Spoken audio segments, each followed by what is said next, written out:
Mr. Speaker, let me just say from the outset that tea is an extremely important crop for this nation. For indeed, Kenya's exports start with tea, and Mombasa is the largest tea auction place in the world. And given the position of tea in the agricultural sector, we take any matters tea extremely seriously. So in response, therefore, let me just say that the payment model used by smallholder tea factories to pay green leaf supplied by farmers is structured into a monthly pay, which is called the initial payment, and the second payment, which is popularly referred to as tea bonus. The initial payment is an advance payment against farmers' green leaf deliveries for the month, as the proceeds from the sale of tea have not yet been realized at the time. In this regard, tea farmers are paid on monthly basis an initial amount ranging between 23 and 25 shillings as determined by the board of their respective tea factories. The second payment, which is popularly known as the tea bonus, is the balance of the total sales minus the total cost of production, including the monthly payment. However, the second payment is dependent on three major factors. The first one is the price realized at the tea auction, and that in itself has got its own functions. The second one is the exchange rate of the US dollar, since we trade the tea in US dollars. And the third one is cost of production, and the cost of that production varies from factory to factory and region to region. On the auction price trend, during the financial year 2024-2025, the overall average auction prices for the smallholder tea factories dropped to an average of US dollars 2.41 and from US dollars 2.54 the previous year. The smallholder tea factories under the management of the KTDA account for nearly 50% of the total tea produced in the country. The other proportion is accounted by the private independent factories, about 25% of that, and plantations and multinational factories, about 24.4% of that, and the state-owned Nyayo tea zones, some 0.7%. The decline in prices affected across all tea producers, not just in Kenya, but across the region. And the drop in prices was due to challenges in key export markets, such as Pakistan and Egypt, which had inadequate forex for importation of tea, conflicts in Sudan, the market access challenges, as you well know, in Iran. The markets collectively account for about 70% of Kenya tea exports by quantity. You will also remember, Mr. Speaker, that Russia is also a destination of our tea, as is Ukraine. And those two markets were effectively closed for our markets, and consequently, the higher supply than demand. West of the leaf holder factories had lower prices at an average of US dollars 1.78 per kilogram of made tea. This is attributable to lower quality compared to what the market demands. Apart from the smallholder factories in the west of the lift, other producers who produce lower quality teas include areas like Mishimkuru in the east of the lift, private factories, and multinational tea factories. Indeed, Mr. Speaker, it might be worth noting here that the smallholder tea factories always produce higher quality irrespective of the region than the larger plantations. Buyers prefer tea with brighter liquors and good flavor and uniformly graded and blackish physical appearance. These attributes are ascertained through organoleptic tea testing and virtual method, which is the conventional mode of testing tea across auction centers in the world: Sri Lanka, India, and Mombasa. This method is also used in ascertaining the quality of other beverages such as coffee and alcoholic beverages such as wine. Many of the international buyers have preferred factory garden marks that suits their consumer taste preferences. Mr. Speaker, if you look at the weighted average of auctions for small tea priorities by the region, in the financial years 2021-2022, east of Lift fetched about 2.87 against 2.54, with an average of 2.71 across the country. In the year 2022-2023, east of the Lift fetched 2.84, west of the Lift 2.47, with an average price of $2.67. In the year 2023-2024, east of the Lift was 3.02, west of the Lift was 1.99, with an average price of 2.54.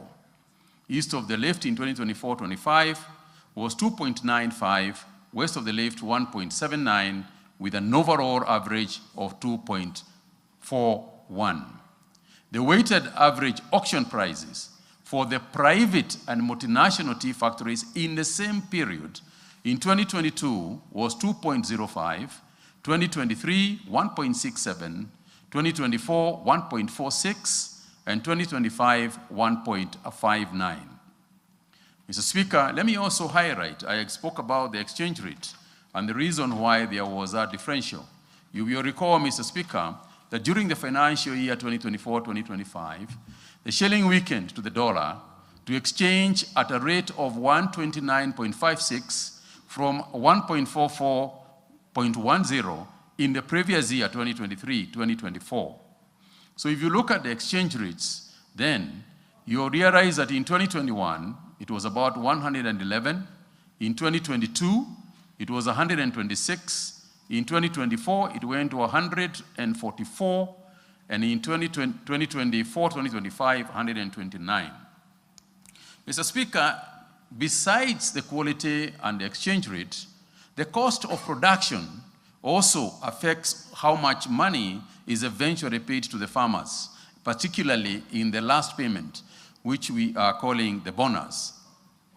In the financial year 2024-2025, the average cost of production went up to Kenya shillings 112.96 per kilogram of made tea from 104.93 in the financial year 2023-2024. The cost of production was higher in the west of the Lift than in the east of Lift. That is 134.34 compared to 102.26.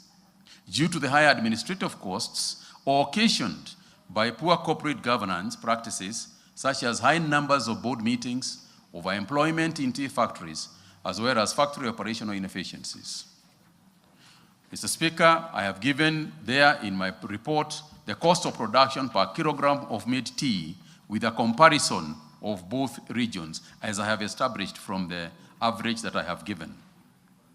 So therefore, in terms of the payment to the farmers, in financial year 2024-2025, the payments to the farmers dropped to an average of 56 shillings per kilogram of green leaf from an average of 64 shillings per kilogram of green leaf in the financial year 2023-2024, and Kenya shillings 59.02 in the financial year 2022-2023. The drop in payments of about 12.5% was attributable to the combined effects of the lower prices, weak average payments in Kenya shillings per kilogram of green leaf ranges, and I would like to give a comparison from 2021 to 2022. In the east, it was 56 shillings. In the west, it was 42. In 2022-2023, in the east, it fell 65. In the west, 51 shillings. My apologies. Mr. Speaker, in 2023-2024, in the east, it fell 78 shillings versus 49 shillings in the west, and 69 shillings versus 38 shillings in 2024 and 2025, respectively. The west of leaf factories received the lower payments at an average of 38 shillings compared to 69 shillings for the east due to lower prices and relatively higher cost of production. For tea farmers in the west of the Rift to get higher prices of made tea, like counterparts in the east of the Rift, Rwanda, or indeed even some of the east factories, for example, some of the west factories, for example, Momul, tea factory in Kericho, which fetched even higher than the prices in some of the factories in the east. We have to deliberately improve the quality of green leaf. On the second issue of the measures taken by the ministry to ensure tea farmers receive fair, uniform and transparent bonuses based on production levels, Mr. Speaker, we are cognizant that lower tea prices are due to quality of tea. The government has initiated various programs to improve the livelihoods of smallholder tea farmers, which aims at improving the average payments to the smallholder tea farmers from 50.18 shillings per kilogram of green leaf in 2022 to at least 100 shillings by 2027, irrespective of the area, as enshrined under the bottom-up economic transformation agenda. And these measures include the following.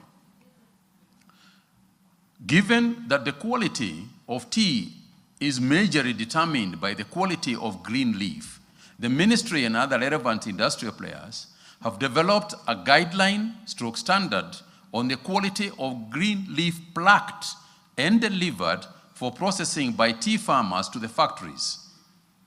A multi-agency committee comprising of the Ministry of Agriculture and Livestock Development, the Tea Board of Kenya, the Tea Research Foundation, tea factories and traders have finalized developing a draft guideline on the quality of green leaf to be adopted by tea factories across Kenya. The guideline prescribes the minimum standard on green leaf quality to be processed by all tea factories, and once implemented, it will bridge the quality and price differentials between the West and East blocks. The Tea Board of Kenya, in collaboration with the counties, is currently sensitizing tea farmers and factories on green leaf quality standards. Secondly, over the years, the valuation of tea in Mombasa has been based on organoleptic testing methods adopted by tea brokers and tea buyer exporters. Notably, organoleptic method of ascertaining the quality has been used for a long time by tea producers and tea buyers globally. However, this method has been subject to suspicion from some quarters, especially farmers who have been agitating for a more objective and verifiable method of tea valuation. In view of the above, the Tea Board of Kenya is in the process of establishing a quality analysis laboratory facility in Mombasa to validate the tea quality and safety of teas in 3 aspects. Number 1, the analytical testing of teas based on 3 sets of parameters, namely the physical quality parameter, which I explained earlier, the microbiological parameters, heavy metal contaminants, and pesticide residues, and emerging contaminants. These are the 3 analytical testing tea methods that will be used. The second one